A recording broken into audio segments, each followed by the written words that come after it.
kuna tukio ambalo limetokea mida kama masaa 1 iliyopita, kwamba kuna mwili ambao umeonekana upo nje ya hospitali. Tukio hilo lilikuwa hivi: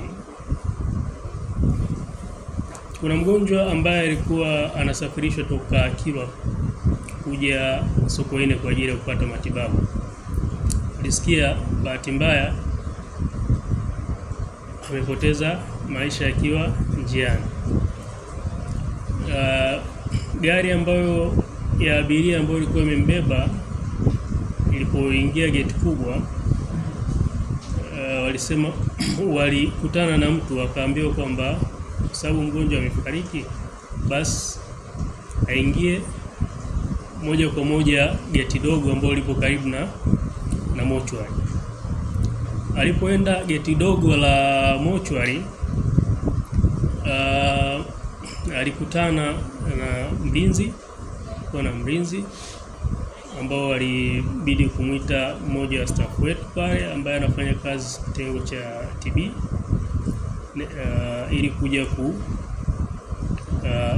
ili kuja kuwasikiliza.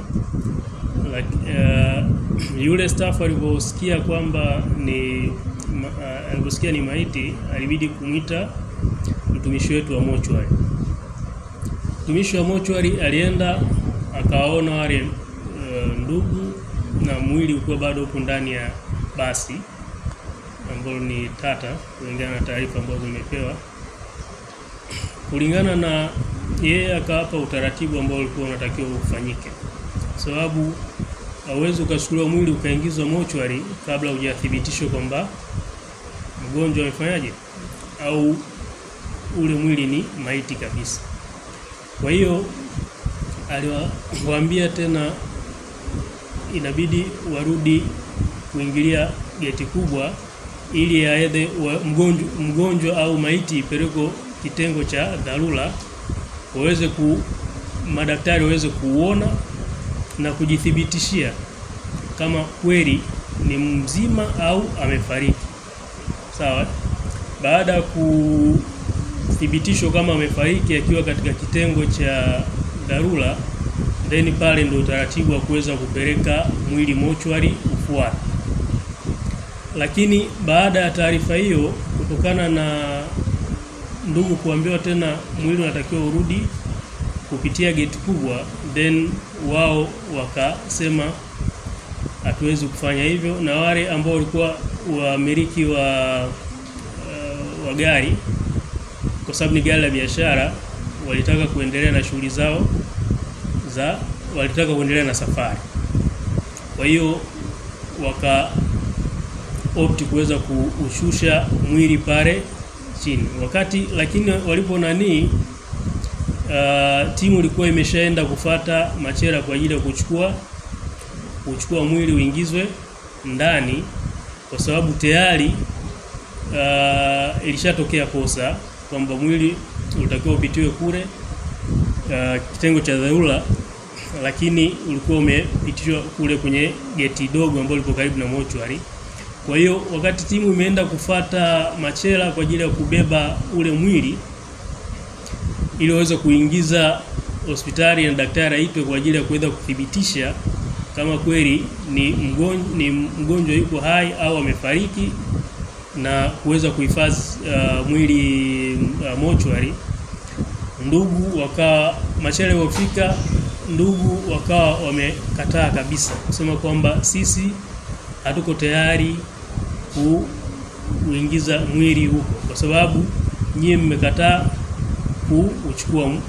kuchukua mwili mwanzo, mkatuambia turudi tena geti kubwa. Kwa hiyo kutokana na hivyo, basi sisi hatutaki tena huduma ya mochwari kwenu hapa, na mtu asiguse mwili wetu. Lakini juhudi zilifanyika kuweza kuongea na ndugu. Timu ya uongozi wa hospitali pia ilikutana na ndugu kwa ajili ya kumshauri, kuongea naye kwamba sisi mwili tutachukua na kuhifadhi, sawa, na taratibu nyingine ziweze kufuata, lakini ndugu walishindwa kukubaliana na shauri ambazo zilikuwa zikitolewa na timu ya hospitali pamoja na watumishi wengine mbalimbali, sawa. Kwa hiyo baada ya jitihada zote kufanyika, ndugu wakawa wamekataa kabisa.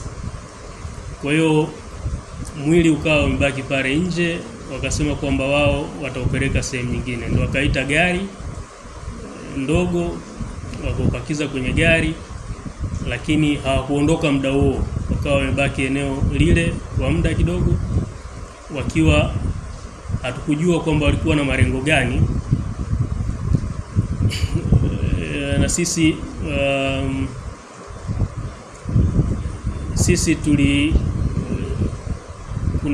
nadhani pia mliona baadhi ya tuliendelea kuwashauri ndugu pia kwamba hospitali ya Sokoine ipo kwa ajili ya kuwahudumia wananchi.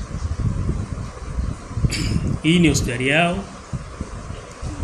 ipo muda wote, wakati wote.